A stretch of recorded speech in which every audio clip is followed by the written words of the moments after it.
കണ്ണൂർ ദേശീയപാതയിൽ സംരക്ഷണ ഭിത്തി തകർന്നു. കോട്ടക്കുന്ന് പൂഴാതി വയലിനടുത്തെ ഭിത്തിയാണ് തകർന്നത്. സാധാരണ ഇതിലെ കൂടി യാത്ര ചെയ്യുന്ന ആൾക്കാരാണ് കൂടുതലും ആൾക്കാർ. അതപ്പോൾ ഇന്നലെ വൈകുന്നേരം 4 മണിക്ക് ശേഷമാണ് നമ്മളെല്ലാം ശ്രദ്ധയിൽപ്പെട്ടത്. ഇത് നമ്മളെ ആദ്യമേ പറഞ്ഞിട്ടുണ്ട്, ഇത് ചതുപ്പ് സ്ഥലമാണ്. ഇവർ യാതൊരു പഠനം നടത്താതെയാണ് ഈ തൊട്ടപ്പുറം ഒരു 50 മീറ്റർ അപ്പുറം വരെ പാലം കൊണ്ടുവന്നിട്ട് അതിനുശേഷം ആ ചതുപ്പ് സ്ഥലം ഫുള്ളായിട്ട് അവർ കവർ ചെയ്യാതെ ഈ ഇതുപോലെ ഫില്ലർ ഇട്ടിട്ട് മണ്ണിട്ട് ഫില്ല് ചെയ്തുകൊണ്ടാണ് ഈ സംഭവം തിച്ചും ഇങ്ങോട്ടേക്ക് വരാൻ കാരണം. ഈ ഭാഗം ചെരിഞ്ഞു പോകുന്ന ഈ ഭാഗം എന്ന് പറഞ്ഞാൽ ഈ ഭാഗത്തൂടെ വഴിപോകുന്ന ആളുകളുണ്ട്. പരിസരവാസികളൊക്കെ വഴിപോകുന്ന ഒരു ഭാഗമാണ് ഈ ഭാഗം.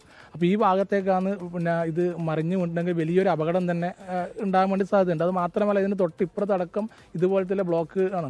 അപ്പോൾ ഒരു ബ്ലോക്ക് 2 ബ്ലോക്കുകൾ തമ്മിൽ ഇതിൽ ബന്ധമില്ല. ഓരോരോ ബ്ലോക്കായിട്ട് ആണ് ഇവർ ഇത് ചെയ്തിട്ടുള്ളത്. അപ്പോൾ അതിൻ്റെ തൊട്ടടുത്ത ബ്ലോക്കുകളും ഇതുപോലെ ഇപ്പോഴേക്ക് മറിഞ്ഞു പോകുമെന്നുള്ളൊരു സംശയം നാട്ടുകാർക്കുണ്ട്.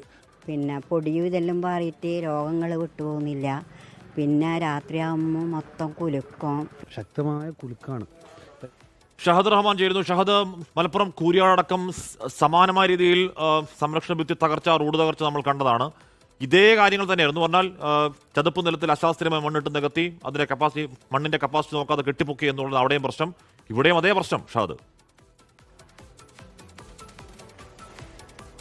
തീർച്ചയായും ഹാഷ്മി, ഇങ്ങനെ തന്നെയാണ്. കാരണം ഇത് നമ്മൾ ആദ്യമായിട്ട് കേൾക്കുകയല്ല. ഈ ദേശീയപാത നിർമ്മാണം തുടങ്ങിയത് മുതൽ തന്നെ നിരവധി ഇടങ്ങളിൽ സമാനമായിട്ടുള്ള സാഹചര്യം ഉണ്ടായിട്ടുണ്ട്. നമ്മളിപ്പോൾ ഞാൻ ഈ നിൽക്കുന്നതിൻ്റെ പുറകുവശത്തായിട്ട് നമുക്ക് കാണാൻ സാധിക്കും. അതായത് ആ ഭാഗത്താണ് പൂർണ്ണമായിട്ടും, അതായത് ഓരോ ഭാഗങ്ങളായിട്ടാണ് ഇതിൻ്റെ നിർമ്മാണം പുരോഗമിച്ചുകൊണ്ടിരുന്നത്. അതിൽ ഒരു ഭാഗമാണ് ഇപ്പോൾ പൂർണ്ണമായിട്ടും പുറത്തേക്ക് തള്ളി അവിടെ നിന്നും മണ്ണ് പുറത്തേക്ക്, അതായത് ജനവാസ മേഖലയിലേക്ക് വന്നുകൊണ്ടിരിക്കുന്നത്. ഇത് ഇന്നലെ രാവിലെയാണ് ഈ നാട്ടുകാരുടെ ശ്രദ്ധയിൽ ഇത് പെടുന്നത്. ഉടൻ തന്നെ ഇവരെ വിവരം അറിയിച്ചെങ്കിലും കാര്യമായിട്ട് നടപടി ഈ വിഷയത്തിൽ ഇതുവരെ ഉണ്ടായിട്ടില്ല എന്നുള്ളതാണ് ഏറ്റവും എടുത്തു പറയേണ്ട കാര്യം. മാത്രവുമല്ല, ഈ നാട്ടുകാർ സൂചിപ്പിച്ചതുപോലെ തന്നെ ഇതൊരു ചതുപ്പ് നിലമാണ്. ഈ ചതുപ്പ് നിലത്താണ് ഇത്തരത്തിൽ ഈ കെട്ടിടം അല്ലെങ്കിൽ ഈ ഒരു ബിൽഡിങ് അല്ലെങ്കിൽ സമാനമായിട്ടുള്ള ഈ തൂണ് ഉയർത്തി കെട്ടിയിരിക്കുന്നത്. അത് പലതവണ നാട്ടുകാർ ശ്രദ്ധയിൽപ്പെടുത്തിയതാണെന്നും ഇവിടെയുള്ള ആളുകൾ പറയുന്നുണ്ട്. ശാസ്ത്രീയമായിട്ടുള്ള ഒരു പരിശോധന അല്ലെങ്കിൽ ഒരു പഠനം നടത്താതെയാണ് ഇത്തരത്തിൽ ഇത് കെട്ടിപ്പൊക്കിയത് എന്ന കാര്യവും പറയുന്നുണ്ട്. ഇതിൻ്റെ 2 വശത്തായിട്ട് ബ്രിഡ്ജുകളാണ്, അതായത് പാലങ്ങളാണ് വരുന്നത്.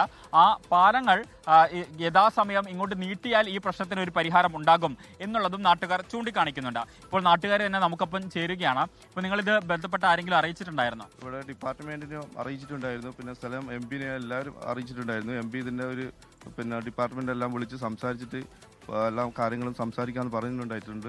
പിന്നെ അതുപോലെ ഇവരോട് നമ്മൾ വിവരങ്ങൾ നൽകുമായിരുന്നു. ഏതാണ്ട് അതേ അവസ്ഥ തന്നെയാണ് കൂരിയാടും. നമ്മൾ മലപ്പുറത്തെ പല ഭാഗങ്ങളിലും പല സ്ഥലങ്ങളും, കോഴിക്കോട് തന്നെ പല സ്ഥലങ്ങളിലും കണ്ട ദേശീയപാതയുടെ സംരക്ഷണ ഭിത്തി ഇടിവ് ഏതാണ്ട് സെയിം മോഡസ് ഓപ്പറാണ്ടിയിൽ തന്നെ അത് ഇടിയുന്നുണ്ട്. ആ റോഡും അങ്ങനെ തന്നെ പൊളിയുന്നുണ്ട്. അപ്പോൾ ഇനി സംഭവിക്കുക അത് മൊത്തം മാറ്റിപ്പണിയേണ്ടി വരും. അതിന് മാസങ്ങളും കോടികളും അല്ലെങ്കിൽ ലക്ഷങ്ങളും അതിനുവേണ്ടി വേറെ ചിലവാക്കേണ്ടി വരും. ഏതാണ്ട് അതേ ഒരേ ലോകത്തെവിടെയായാലും ഏത് സമയത്തും 24 വാർത്തകളും ഓഗ്മെന്റഡ് റിയാലിറ്റി പാക്കേജുകളും എക്സ്പ്ലെയിനറുകളും വിശദമായി കാണാൻ ഞങ്ങളുടെ YouTube ചാനൽ നിങ്ങൾക്ക് സബ്സ്ക്രൈബ് ചെയ്യാം.